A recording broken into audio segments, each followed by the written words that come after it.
Alright, so this video is for really two types of people. Number one, CyberPatriot competitors and their coaches and mentors. And then number two, this is just for people who want to secure Windows 10. So people who just want to secure Windows 10, I'll put a timestamp in the video description. Just click that and you can skip the whole CyberPatriot mumbo jumbo. For those of you who are here for CyberPatriot, stay right here. So as someone who has competed in CyberPatriot for what is it, 2 or 3 years now, and who is now running 4 teams. I just thought I would spread the knowledge that I've learned over the years and just let everyone know how to really compete and just learn cybersecurity. I think it's going to be a really valuable skill, and I just wanted to share my knowledge. So first things first for CyberPatriot, you obviously want to go for the forensics questions. You want to get those done right off the bat. Those are huge points.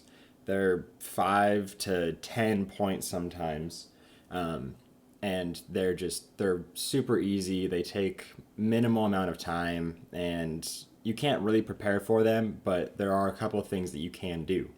Number one, know how to do hashing, SHA hashes, base 64, MD5 sums, just all of that you should know how to do that. And to help with that, I have a website called Cryptii,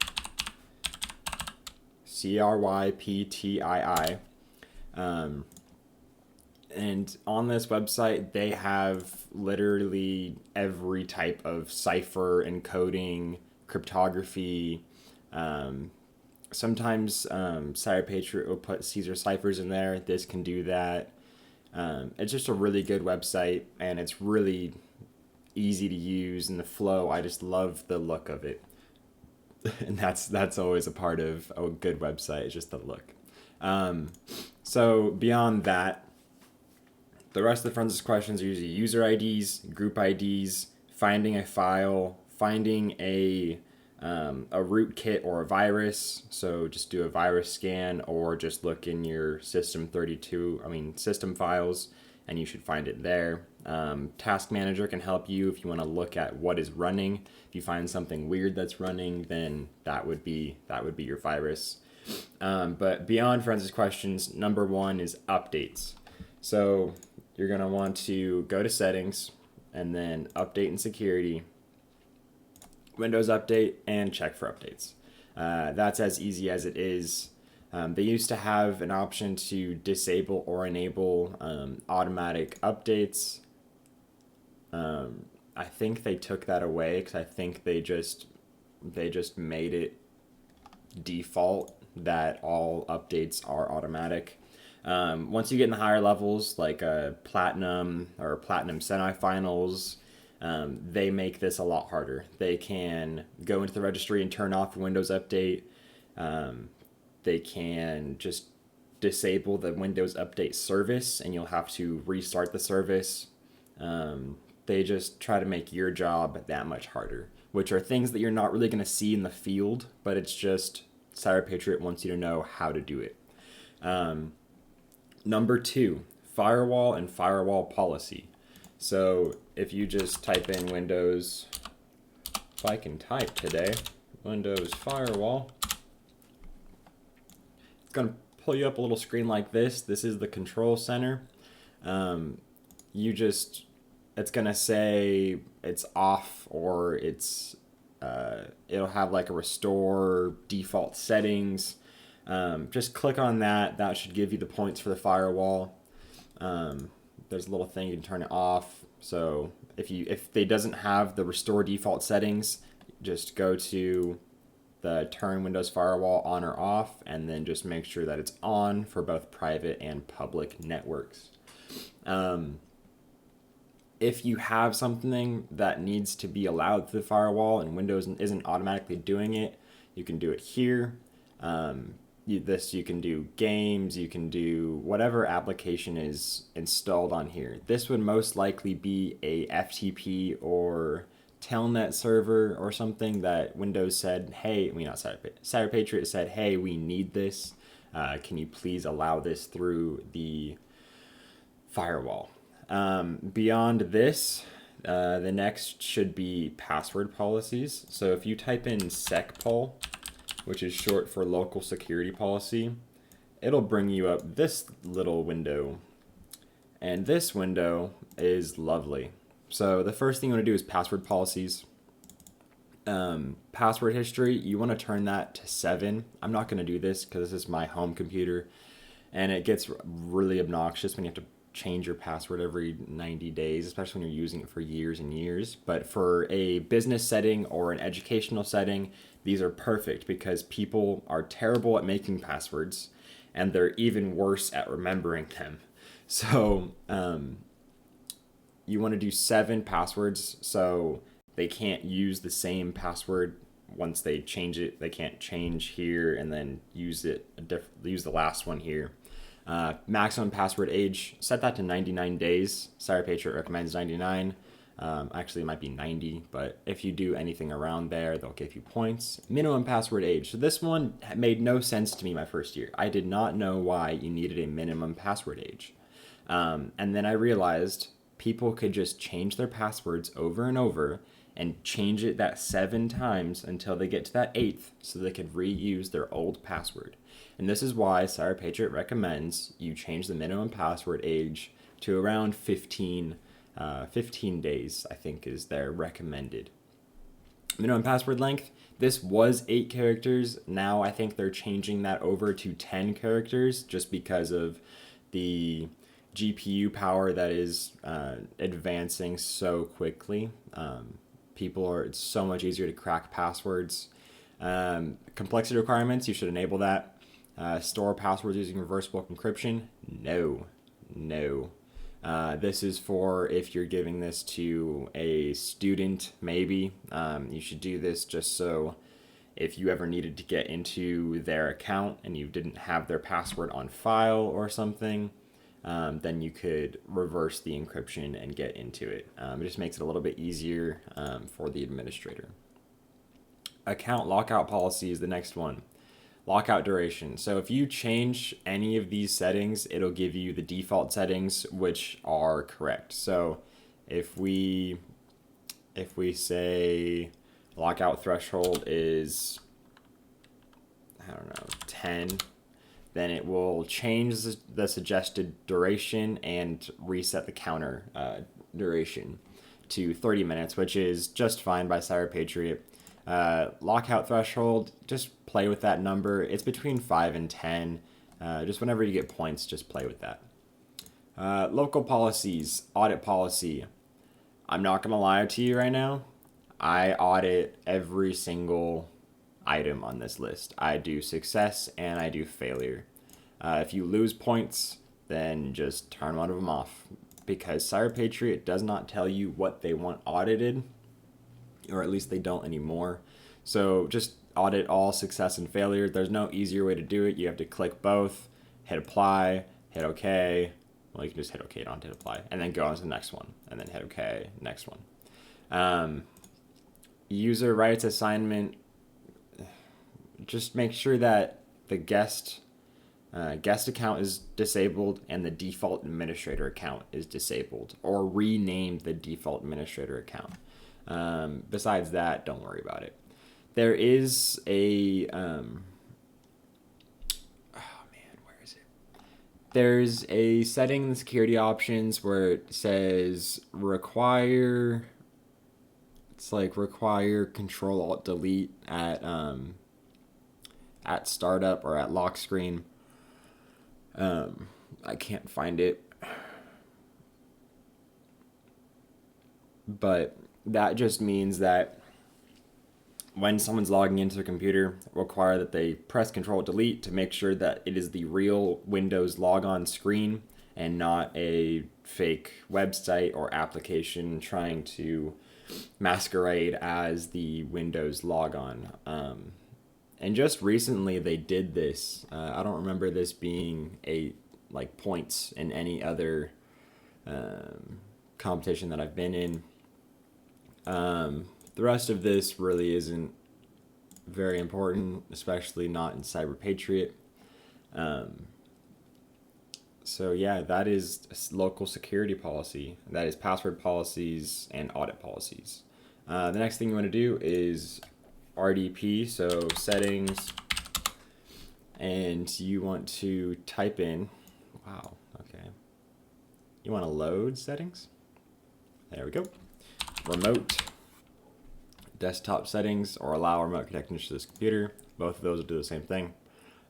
So you want to whether or not, this all depends on whether or not CyberPatriot wants you to do this. So sometimes they'll say RDP is a required service, then you leave it and you just secure it. You add a password or you make sure that all the users have passwords. If it doesn't say anything, then you should disable RDP. And you would just unclick all these. So show settings, it'll give you this, and then you just click this and it will click both of these actually, and it will disable remote connections to this computer. I leave mine on because I RDP into my machine sometimes, and it's nice to have. I have a good password, I am not worried. One thing I did forget about for CyberPatriot is accounts. You will always have other users and they will have crappy passwords. There's always one user that has a crappy password. You need to change that password, make it a more complex password. For my passwords, I do capital C, CyberPatriot, and then whatever year it is. So CyberPatriot 19, CyberPatriot 20 for next year. Capital C, capital P. It always meets the complexity requirements for both Windows and Linux, at least so far. It reaches the length, it has a capital, lowercase, and a number, so it's always been good for me, and it's really easy to remember. Also, when users, you will have administrators who are not supposed to be administrators. You need to turn those to regular users, and then you also have regular users who need to be administrators and who aren't, so you need to change those and make those administrators. After that, we have malware and virus. So Windows Defender, people used to make fun of it because it was Microsoft just trying to say, hey, we made a virus detection tool, we made a malware detection tool, and it sucked. But Windows Defender actually is doing a pretty good job now. You can do scans here, so if you think you have a virus or malware, do a quick scan. Make sure that your updates are up to date because that gives you the signatures for the newest malware and viruses. Make sure that Smart Screen, CyberPatriot probably won't give you points for this, but just make sure that nothing is blatantly wrong because CyberPatriot will mess with you like that. Besides that, just make sure that Windows Defender is on. There's actually a different screen. I don't know where it is. Windows Defender. So on most of the Windows 10 CyberPatriot machines, they have, I don't know why mine isn't coming up, but they have a different screen. Manage settings, no. Just make sure real-time protection, cloud delivery, whatever, all that stuff is good to go. After that, we have program updates. So every CyberPatriot machine will have number 1, Firefox, and number 2, probably Notepad++. So what you want to do is you want to go to Notepad++, you want to grab the most stable release, 7.8.2 is the latest, click this little box, download it, and then you're going to install it. For Firefox, you can probably, I'm using Chrome right now because I'm a terrible person. You can, oh my goodness, what did they do? What did they do to you, Firefox? You're gonna download Firefox. If you already have Firefox, you can go up here into the Firefox settings and it'll have a little update. Also in Firefox, I actually am gonna I'm gonna install Firefox right now just because there are things in Firefox that CyberPatriot will give you points for. While that's downloading in the background, let's talk about shared files. That's always a good one. So computer management. Type in computer management. Bring that over. We're gonna go to shared folders. So by default, basically all of these are what you're going to see. You're not going to have an F drive or a D drive. You're probably going to have a C drive, the IPC, and the admin. You want to stop sharing for all of these. This will 99% of the time give you points, and it's super easy. One of my CyberPatriot members actually found this out.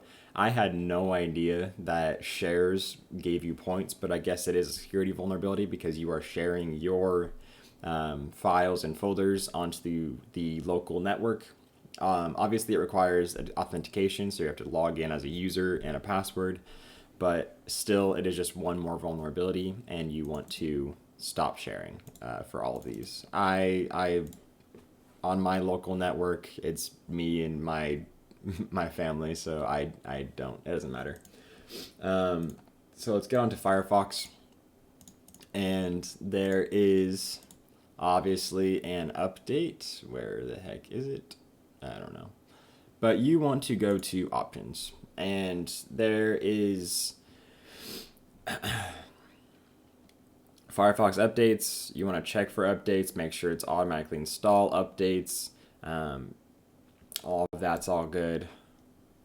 You want to, so honestly, standard is good. If you want to be super safe, go to strict. And I might give you a point or two on CyberPatriot, at least in one of the earlier competition. The do not track might give you points. Clear cookies, delete cookies, turn off the autofill logins and passwords. What am I looking for? Block pop-up windows. This will be disabled on your CyberPatriot machine. You want to click that on. And you also want to do the warn and security. Block dangerous and deceptive content and warn about all of that stuff. And that you should get at least 5 to 10 points just from this one page on Firefox. You think that CyberPatriot is all about Windows 10? It's about everything. It's about the settings on Firefox. So just make sure that put it to strict, block pop-ups, and then block dangerous and deceptive content. I'm going to turn this back on to standard because I am on a safe local network and I don't have anything to worry about, at least from the internals. From the externals, we're worrying about everything. But internal, I don't really have a whole lot to worry about. Number 14 million and a half. Media files. So I have multiple disks. CyberPatriot will only have one disk. You will have your C drive and it'll look like this. There are obviously scripts you can run to find media files, but honestly, if you just do .mp3, all of the MP3 files are going to come up. You can click on them. It should bring you to their folder. You can right click on it, open file location, and it'll give you where those media files are.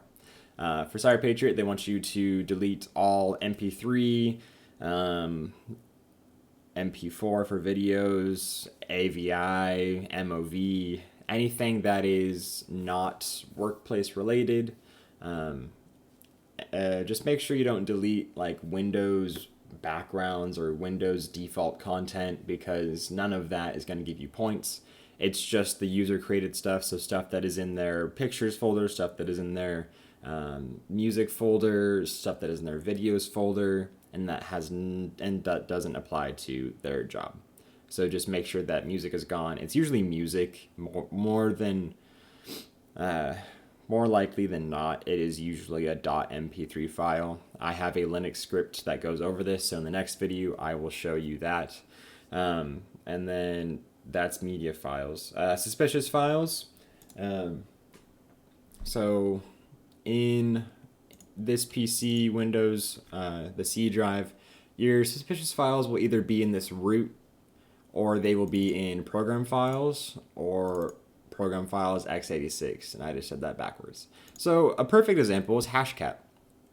I use Hashcat to crack passwords, as you saw in the iTunes video and the Wi-Fi video.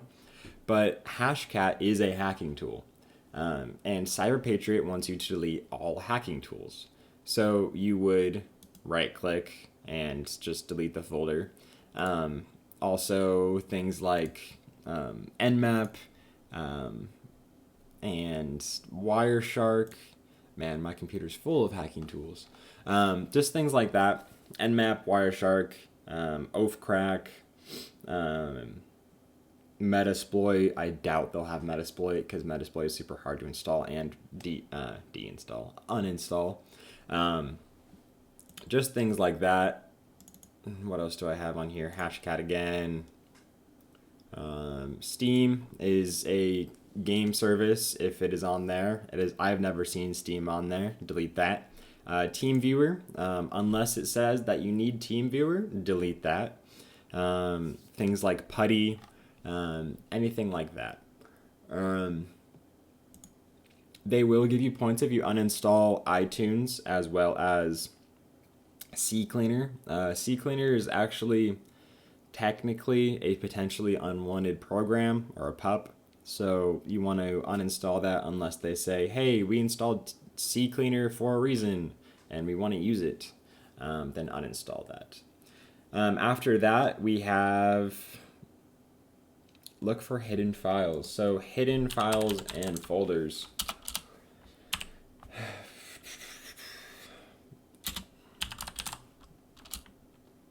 If you type in show hidden files, the new thing is just putting you into the developer portal. Show settings. Here we go. So you want to click this little thing right here. It says show hidden files, folders, and drives. This just makes it so that they can't hide anything from you. This is like the grayed out files. If you ever turn this on, it'll show you files that are kind of like transparent. That is a hidden file. You can choose to hide files, but CyberPatriot will hide the most obnoxious files, like whole folders, like a Hashcat folder. They'll just hide that. So you want to make sure that you turn hidden files, folders, and drives on, especially before you search for .mp3 files and before you go through the entire file system. So if you look program data, that is a hidden file because it is slightly transparent. OneDrive temporary folder, that is a hidden file, and windows.ws is also a hidden file. So just keep that all in mind. It's just good to have that on. It makes it easier when you're looking for things, and it's all here in this developer portal. So you want to make sure that developer mode is off, device discovery is off, device portal is off. You want to make sure you can show hidden, remote desktops off, PowerShell, that's fine. What else do I have in here? I severely, highly recommend a notebook. This is just a notebook that I got from work. I just liked it. So in here, I just have a list of things that I should go through. And then I have on the side and the margins, I have how to do those things. Especially for Linux, I would recommend to do that. I also have my team identifier. I have passwords that I created on different machines. And then I have an entire couple pages for packet tracer and all of the packet tracer commands and command lines. So that's really it. That is how you would make Windows 10 just a little bit more secure and a little bit less prone to attacks. There is more that you can do. You can go a lot more in depth into the registry, into just deep dive into control panel. There's a lot that Windows offers, and there's a lot that you can do to secure your Windows machine. But for the purposes of personal and CyberPatriot competitions, this is probably the best or the most effective things you can do to secure your Windows 10 machine. Thank you.